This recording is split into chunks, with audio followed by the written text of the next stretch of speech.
Данный видеоролик не преследует цели задеть или оскорбить чьи-либо чувства. Ролик был создан исключительно в образовательных и познавательных целях. Берегите себя. Со слов Мусы Зурабова мы узнаем, что Галгай – это не национальность, как многие сегодня заявляют. Зурабов в своем интервью привел карту, где ингуши, галашевцы, цоринцы и Галгай записаны самостоятельно друг от друга. И никто из вышеперечисленных обществ себя галгайцами не называл, за исключением жителей 3 поселений. Речь идет о поселениях Хамхи, Таргим и Эгикал. Только выходцы с этих поселений называли себя Галгай. Для начала послушаем, что говорит Зурабов. Как до 1834 года. Сюда как-то галашевцы отдельно, джараховцы, ближние кисты, дальние кисты, оцанит и тагана Эгикал и Таргим Хамхиошмешки, Галгай. Как мы видим со слов Зурабова, галашевцы, царинцы, кисты, ингуши и джараховцы никогда не были галгайцами. Это доказывают различные документы прошлых веков.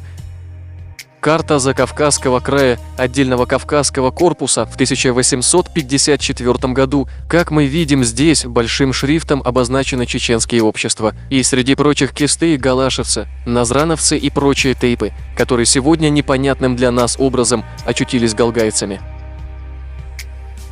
Карта географическое, этнотерриториальное и демографическое положение Чечни в начале 19 столетия. Здесь ничего нового, галгайцы записаны отдельно от других, ныне ингушских тейпов, которые начали себя относить к галгайцам. Расселение нахских обществ в 19 и 20 веках. Здесь мы замечаем то же самое. Ингуши, царинцы, галашевцы и прочие записаны отдельно от галгай. Все, что мы показали выше, подытоживает сам Муса Зурабов.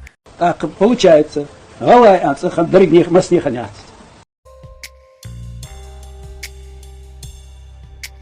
Мы 3 недели тому назад выпустили ролик с разоблачением горе-ингушских фальсификаторов. В частности, героя нашего сегодняшнего ролика Мусы Зурабова. Спустя некоторое время нам поступил ответ от Зурабова. Так вот, мы хотим сообщить нашим зрителям, что ответ на этот ролик скоро выйдет у нас на канале. Так что подписывайтесь на наш канал.